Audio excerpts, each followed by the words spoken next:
Hello friends, कैसे हो आप सब? So friends, in this video we are going to discuss a critical essay toward a feminist poetic by Elaine Showalter. ठीक है, बहुत important है ऐसे, ध्यान से सुनना. सो एलाइन शॉल्टर का जन्म 21 जनवरी 1941 में हुआ था. एक अमेरिकन लिटरेरी क्रिटिक है, फेमिनिस्ट है, राइटर भी है, सोशल इश्यूज़ और कल्चर पे लिखा करते थे और इनको कंसीडर किया जाता है one of the founders of feminist literary critic. ठीक है, और इन्होंने बहुत इंपॉर्टेंट टर्म है गाइनो क्रिटिक, इसको कॉइन करा था. ठीक है, और इसी वर्क में टुवर्ड अ फेमिनिस्ट पोएटिक, इस वर्क में इसको कॉइन करा था. और मोस्टली इनकी जो स्टडी है वो ज़्यादातर विक्टोरियन पीरियड पे और विक्टोरियन वुमेन राइटर जो है उन पे फोकस करती है. ठीक है, उनको एनालाइज करती है. और इनके कुछ इंपॉर्टेंट वर्क है टुवर्ड अ फेमिनिस्ट पोएटिक जो आज हम डिस्कस कर रहे हैं. और दूसरा है histories historical epidemics and modern media. तीसरा है inventing herself, claiming a feminist intellectual heritage. और the female malady, women madness and English culture. ठीक है, ये कुछ इंपॉर्टेंट वर्क है, आप नोट कर लीजिए. ठीक है, और नाउ ये टर्म है गाइनो क्रिटिसिज्म. ठीक है, इसका क्या मतलब होता है? इसको तो पहले कॉइन करा था एलाइन शॉल्टर ने. ठीक है, 1941 में अपने एसे में टुवर्ड अ फेमिनिस्ट पोएटिक. ठीक है, और गाइनो क्रिटिसिज्म बात करता है अबाउट वुमेन ऑथर. ठीक है, लिटरेचर जो था वो मोस्टली शुरू से मैन द्वारा लिखा गया है.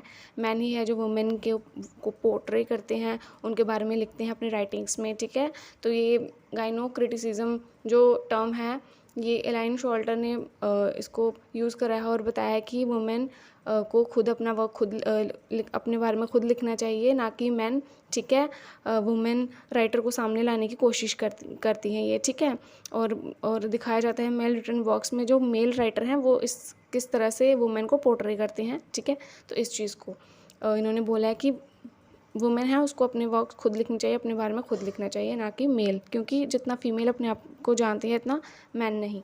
ठीक है, सो इनकी जो समरी है friend toward a feminist poetic, ये बहुत इंपॉर्टेंट ऐसे है, इन्फ्लुएंशियल ऐसे है. ठीक है, और और ये जो फेमिनिस्ट क्रिटिसिज्म है, ठीक है, इसमें हमारे जो राइटर हैं उन्होंने कुछ बदलाव लाने की कोशिश करी है इस ऐसे के थ्रू. ठीक है, बिकॉज मैन जो हैं, ठीक है, हमेशा वही वुमेन के बारे में लिखते आ रहे हैं. सिर्फ मैन ही है जिन्होंने फीमेल के बारे में लिखा है. ठीक है, कि वुमेन कैसे होनी चाहिए, कैसे नहीं होनी चाहिए, इसी में वो बदलाव जाती हैं. ठीक है, और फेमिनिस्ट लिटरेरी क्रिटिसिज्म जो है फीमेल पॉइंट ऑफ व्यू से लिखा जाना चाहिए. ठीक है, और मैन राइटर कैसे फीमेल को एनालाइज कर सकते हैं सिर्फ अपने पॉइंट ऑफ व्यू से. शॉल्टर बोलती है कि वुमेन फीमेल्स खुद ही एनालाइज कर सकती है. ये काम सिर्फ फीमेल को ही करना चाहिए, क्योंकि जितना फीमेल खुद को जानती है, अपने इमोशंस फीलिंग वगैरह जितना भी है वो जितना खुद को जानती है इतना मैन नहीं जानता है ना. फीमेल कैसा फील करती है, कैसा सोचती है, सिर्फ वही एनालाइज कर सकती है. मैन इस चीज़ को एनालाइज नहीं कर सकता, ना ही इसके बारे में वो लिख सकता है. ठीक है, अबाउट फीमेल. तो और बोलते हैं कि अगर मैन ही लिखेगा फीमेल के बारे में, उसको एनालाइज अगर मैन खुद ही करेगा तो ये तो सिर्फ मेल डोमिनेशन हुआ ना अपने उनकी राइटिंग्स में. तो वो सिर्फ अपने पॉइंट ऑफ व्यू से लिखता है मैन. ठीक है, तो वो चाहते हैं फीमेल जो है वो खुद एनालाइज करे, खुद लिखे, और इसी में वो चेंजेस चाहती है. ठीक है, तो शॉल्टर जो है उन्होंने दो वैराइटीज़ के बारे में इस ऐसे में बात करी है. एक है वुमेन एज अ रीडर, जिनको फेमिनिस्ट क्रिटिक रेफ़र करा है, और दूसरा है वुमेन एज अ राइटर, जिसको गाइनोक्रिटिक रेफ़र करा है. So friends, women as a reader की बात करते हैं. जब वुमेन स्टडी करती है मेल रिटन टेक्स्ट की, ठीक है, तो वो रीडर जो है उसको पढ़ के जो टेक्स्ट को आइडियाज़ मीनिंग जो मेंशन करे हैं मेल पॉइंट ऑफ व्यू से, ठीक है, उसको बदल सकती है, वो चेंज कर सकती है. और जब फीमेल रीडर उस टेक्स्ट को पढ़ती है जिसमें स्टीरियोटाइप सब्जेक्ट होते हैं अबाउट फीमेल के बारे में, मेल ने जो लिखा हुआ है अपने पॉइंट ऑफ व्यू से, तो फीमेल उसको पढ़ के खुद एनालाइज कर सकती है, और उस टेक्स्ट में फ़ीमेल कैरेक्टर के साथ किस तरह से ट्रीटमेंट हुआ है इसको भी वो एनालाइज कर सकती है. फीमेल रीडर समझ सकती है मेल के द्वारा प्रोड्यूस किया गया लिटरेचर और एनालाइज कर सकती है उस मेल प्रोड्यूस लिटरेचर को एज अ फेमिनिस्ट क्रिटिक, वो उसको जज कर सकती है. और मैन उस अंडरस्टैंडिंग को भी नहीं समझ सकता जो एक फ़ीमेल खुद की अंडरस्टैंडिंग रख सकती है। वो जो मेल राइटर है वो कभी भी उसको समझ नहीं सकता, उस फीमेल की अंडरस्टैंडिंग को, ठीक है।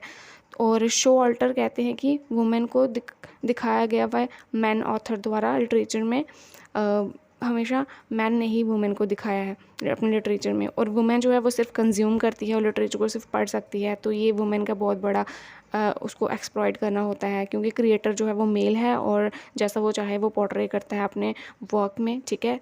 और अकॉर्डिंग टू शो ऑल्टर कि फ़ीमेल जो है उसको पता होना चाहिए अपने जॉब्स क्या हैं, उसको अच्छे से पता होना चाहिए। और सेकंड जो है वुमेन एज अ राइटर, इसमें राइटर कहते हैं कि सबसे पहले हमें एनालाइज करना चाहिए वुमेन द्वारा क्रिएटर लिटरेचर को अच्छे से समझना चाहिए, सो दैट हमें पता चले कि किस माइंडसेट से उसको क्रिएट किया गया है वुमेन द्वारा, ठीक है।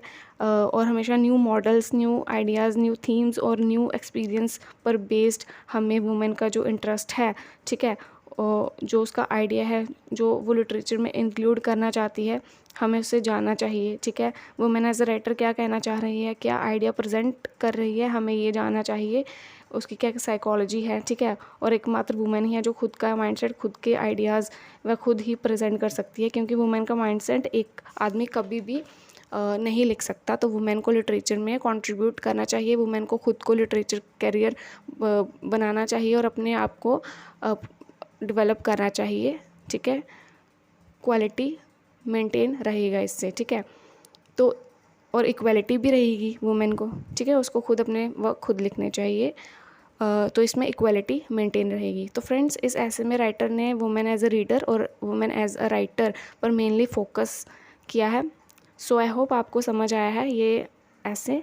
सो अगर आपको समझ आया है तो प्लीज़ सब्सक्राइब कर देना, ताकि हमें मोटिवेशन मिले और आपको भी अच्छे से वीडियो समझ आए, ठीक है। तो थैंक यू सो